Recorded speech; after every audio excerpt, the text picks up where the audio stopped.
There's an old age debate about going with your passion or choosing practicality in terms of a career or a stable job that pays the bills. In episode 2 of Things I Wish I Knew When I Was Younger, I will try to establish a balance, and I'll try to show that it's possible for you to not have to pick either or, that it's possible for you to have, to have a job or do something that incorporates your passion and is practical and pays the bills as well. So I'll start by saying again that bills don't care about your passion, right? Bills don't care that you're passionate about a thing, but what they care about is that they are paid on time and when due.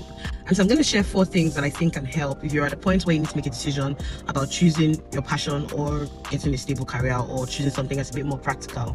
The first one, which I think is one of probably the most important advice I'll share, is find the overlap. What does that mean? It means finding an overlap between the things that you enjoy doing, that you're skilled at doing, and something that will pay your bills. When I got my first job and I was going to start, I remember going to meet an old family friend, and I asked him, I said, these are the things I like. I like this, I like that, I like this, I like that. Is there any job that would use these skills? This was in 2017, and he said, oh yes, there's this department that they do da. And I said, okay. So my focus was then on getting into that department. So they often tell you that if you find a job doing what you love and you never work a day in your life or something, and I think that that's true.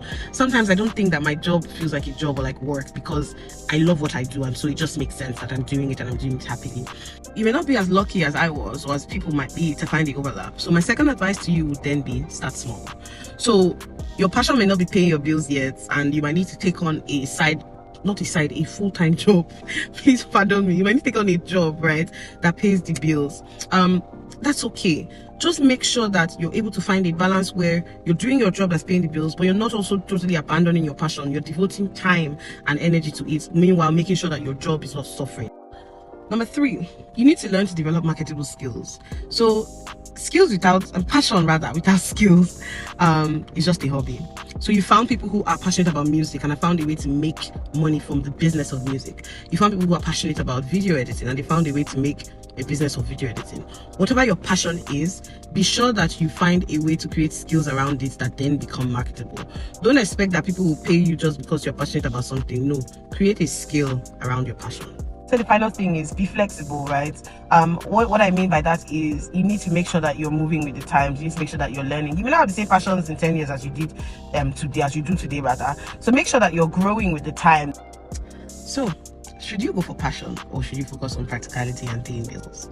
The truth is you don't have to settle for either or. I think the smartest career choices are the ones that are able to blend both. So build your skills, test the waters, and just find the sweet spot that works for you, where you're blending your passion or your interests and practicality. So tell me, have you ever had an experience where you had to, choose passion or choose practicality? How did you deal? Give someone an advice out there. Okay, bye.